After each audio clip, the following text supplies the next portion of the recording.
তো সম্প্রতি গিয়েছিলাম একটি ইটের ভাটায় জানতে যে এটি কিভাবে তৈরি হয়। ইট তৈরির জন্য লাল দোআঁশ মাটি সবচেয়ে উপযুক্ত। সাধারণত শুকনো মৌসুমে যেমন শীতকালে বা বর্ষার পরে এই মাটি সংগ্রহ করা হয়। এভাবে কাঠের ফ্রেম বা ছাঁচ দিয়ে কাটা ইটের আকার তৈরি করা হয়। 3টা শিফটে ভাগ করে 24 ঘন্টা কাঁচা ইট তৈরির কাজ চলতে থাকে। মাঠে কাঁচা ইট সারি করে রোদে শুকানো হয় প্রায় 7 থেকে 10 দিন। সমানভাবে শুকানোর জন্য মাঝে মাঝে ইটগুলো উল্টে দেওয়া হয়। শুকনো ইট শ্রমিকেরা মাথায় করে চুল্লির কাছে নিয়ে যায় পোড়ানোর জন্য। তাদের হাতে একটি টোকেন দেওয়া হয় ইটের পরিমাণ গণনার জন্য। পোড়ানোর জন্য এখানে সাজানো হচ্ছে। আসসালামু আলাইকুম, আপনি কি এখানে দায়িত্বে আছেন?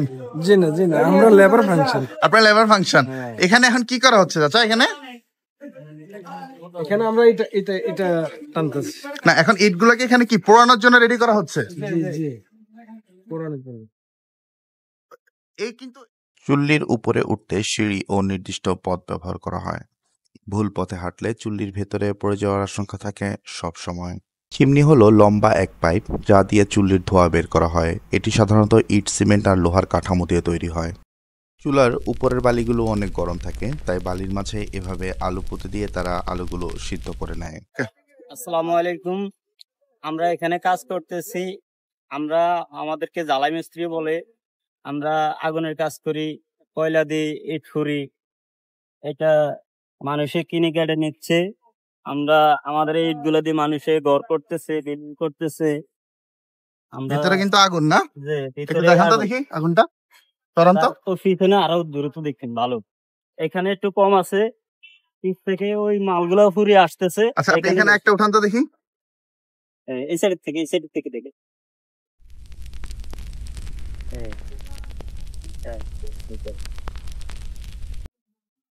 তোমরা এখানে কতদিন কাজ করো?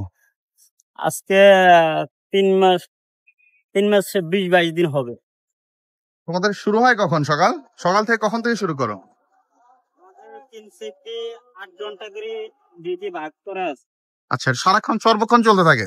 যে 24 ঘন্টা আগুন চলতে থাকে, তবে শিফটই ভাগ আছে। 3 জন করে 9 জন আমরা, ঠিক আছে। 5 ডিউটি 8টা থেকে দিনে 4টা লাগে। এখানে একসাথে কত হাজার ইট পোড়াও? একসাথে আমাদের এই এক চেম্বার, এটা আমরা এক চেম্বার ধরি। এক চেম্বারে 20,000 মাল আছে। এক চেম্বারে? হ্যাঁ, 20,000 মাল আছে। 3 চেম্বারে 60,000। এটা কতদিন ধরে পড়ে এক চেম্বার? না, আমরা 60,000 মাল 24 ঘন্টার মধ্যে পুরো হয়ে যাবে। 24 ঘন্টায়? জি, 24 ঘন্টা 60,000 মাল। তার মানে প্রতি 24 ঘন্টায় 60,000 মাল? জি। ঠিক আছে মামা, ধন্যবাদ। আমার সারা দেহ হে গো মাটি,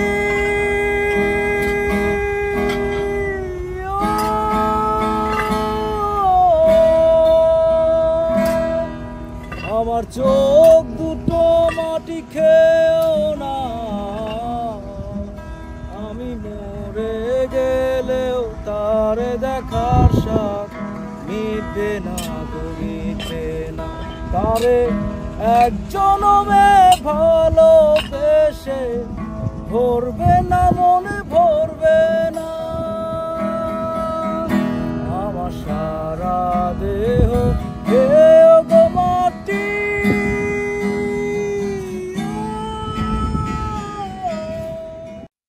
এই জেনারেটর থেকে পুরো ইটভাটায় বিদ্যুৎ সংযোগ দেওয়া হয়ে থাকে। তাদের রয়েছে নির্দিষ্ট পাওয়ার প্ল্যান্ট। ভিডিওটি দেখার জন্য আপনাকে অসংখ্য ধন্যবাদ। সবাই ভালো থাকবেন।